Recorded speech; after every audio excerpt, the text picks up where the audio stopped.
I bet you weren't expecting to see my beautiful face in a suit today. Well, here I am, and today I'm showcasing something very, very special. We are taking a look at the experimental snapshot 1 for Minecraft 1.18, The Cave and Cliffs, Part 2.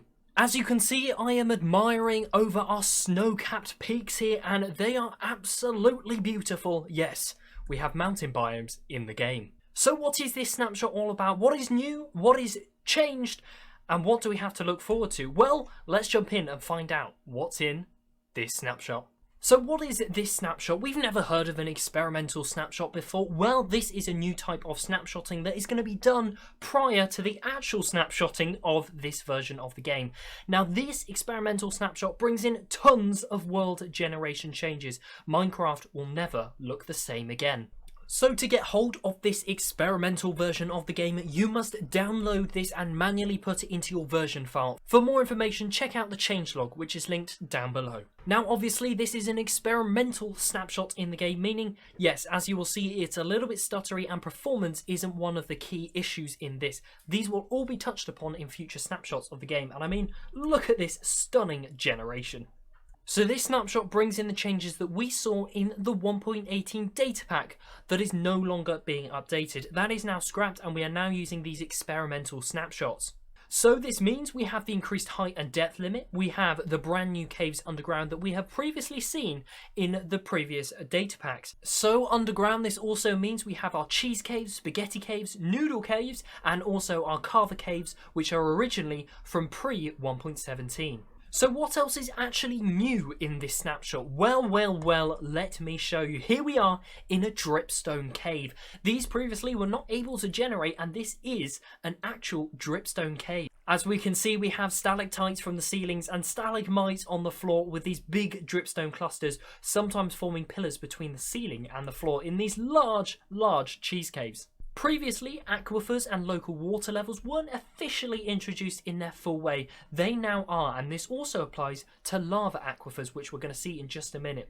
This means that water can spawn at different heights, as we can see here, forming wonderful waterfalls, and it's absolutely incredible. And as you can see here, we have a lava aquifer which is creating some lava falls, which really are looking quite dangerous, but these caves are immense. Lush Caves biome has been properly introduced, meaning you no longer need to create a custom biome world to make and get access to all of this wonderful looking cave action. I mean, just take a look at this as we fly through these blocks. The size and the scale of these are incredible. Now, it goes without saying that everything you see in this snapshot is subject to change. It could be removed, it could be changed entirely, so bear that in mind while leaving feedback.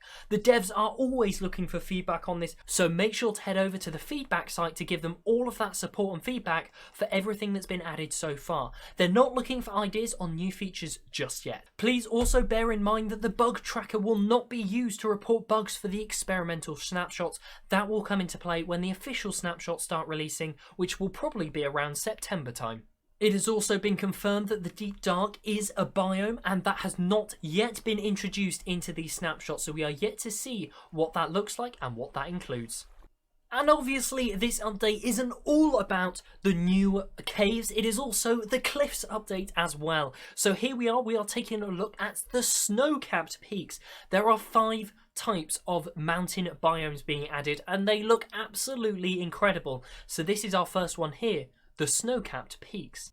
So let's take a look at these 5 new mountainous biomes. Firstly, we have the lofty peaks. Secondly, we have the snow-capped peaks, which can be identified with the pactite, which is often seen spawning on the top. Thirdly, we have the grove, which can often be noticed by the big dips we have in the land. As we can see, we have a big steep decline from the snow-capped peaks just up there, and this here is the grove. Next up, we have the meadow, which, although this being a small example, really links the snowy areas at the top to the more general plains down at the bottom. And last up, we have the snowy slopes, which, as we can see, give this sloping effect all the way down to the regular level. And all of those 5 biomes combined together brings for some awesome mountainous terrains, which we've desperately needed in Minecraft. The natural variation in terrain, shape and elevation now is completely independent from biomes. Now previously you'd have separate biomes for separate heights, for example birch forest hills. That is no longer the case, it is just birch forest. This is now like a paintbrush which paints over the landscape. As we can see here, we have a plains, and never before will we see a plains like this. This creates for some absolutely beautiful undulating terrain. Alongside all of these beautiful changes to the world, there have also been some major technical changes which I must mention before we finish today's video. The way in which mobs spawn has completely changed. Now, prior to 1.18, mobs would spawn at light level 7 or below. Now, hostile mobs can only spawn at light level 0. So what does this mean? Well, let's take a look at it in action. Down here I have a pool of lava, and we can see from our client light that this is 13 light level. That means that mobs wouldn't be able to spawn here in 1.17. However, if we're to back away a few blocks, and we'll now see the light level is 5. Mobs used to be able to spawn in this spot. That is no longer the case. It has to be light level 0 and light level 0 only for mobs to spawn.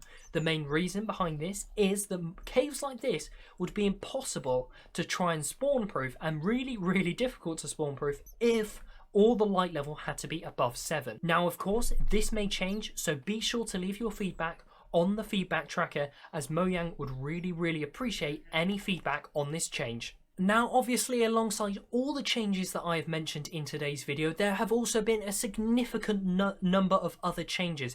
These are just the major changes that are new in this experimental snapshot. If you're interested in what was new in the Cave and Cliffs data pack, then there are other videos here on the channel, because that has also been brought into this update. Things like large ore veins and ore distribution has all been changed as well. Now, as we admire this beautiful landscape, are you looking forward to 1.18? Let me know down in the comments, and here on the channel we'll be covering every update in the lead up to 1.18, so be sure to subscribe so you never miss a change that's coming in this most game-changing update Minecraft has ever seen.